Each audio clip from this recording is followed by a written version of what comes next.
Would you please state your name and occupation, then state your question? I'm Sakina D'Souza, and I'm a Catholic.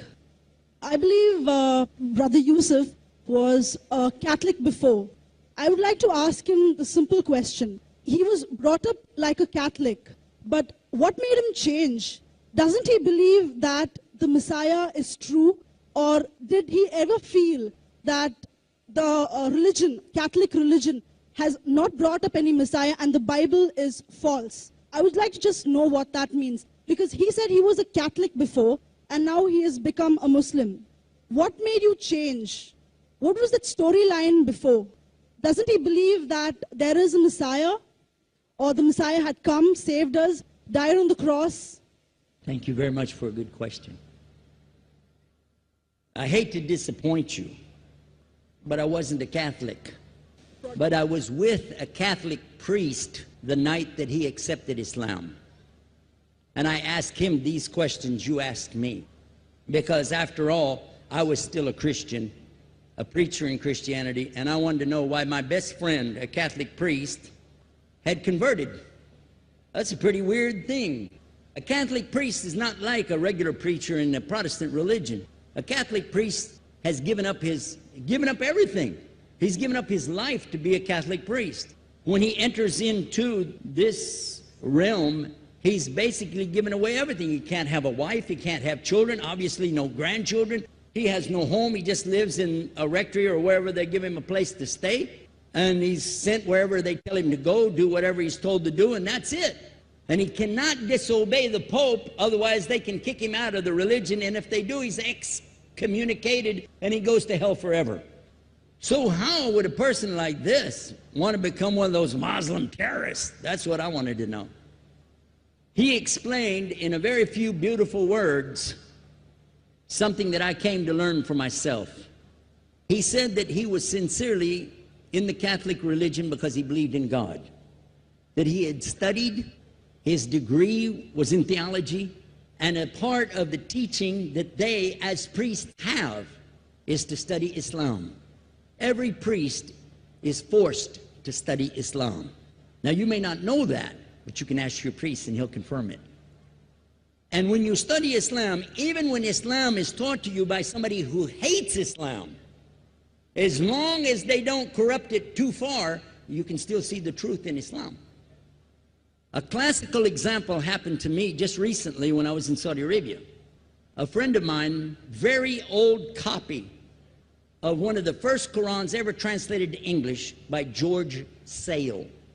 George Sale hated Islam, he hated the Muslims, but when he translated the Quran to English, he was true to the text of the words. Although maybe not getting all the meaning, he certainly was true to the text of the words. I was shocked when I read it. Have you seen it?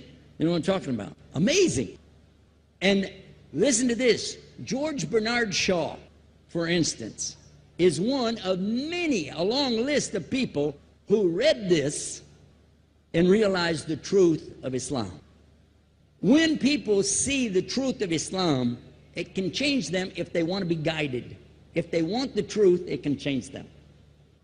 You might think, I'm a Catholic, I'll never be anything but a Catholic. But I'm going to ask you a question, and I want you to be honest. This is not for you to, start a debate, but just be honest.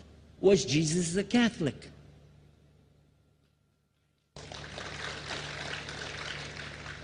And it's not open to debate, so there's no point in opening that up, because you know and I know he wasn't. The Catholic Church was in business about 300 years before Jesus was born. It's on their website. Don't go like this. It's on their website. That's where I took it from. The Catholic Church was really started in Rome by Alexander the Great. Do you know what the word Catholic means?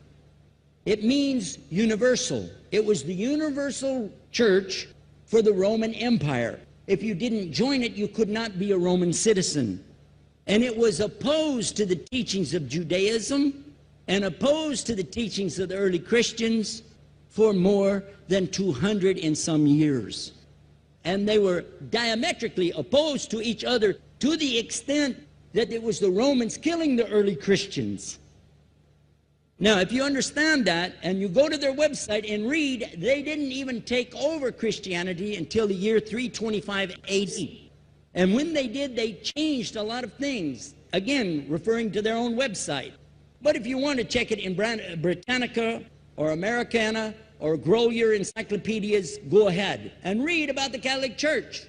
When, in August of 325 AD, at the Nicaea Council, they took over, first thing they said was, let's change the date of the birth of Jesus to be the same date as that of Mithras, which was the god, one of the gods worshipped there, and also the sun god's birthday was the same day, December the 25th, believing it to be the shortest day of the year.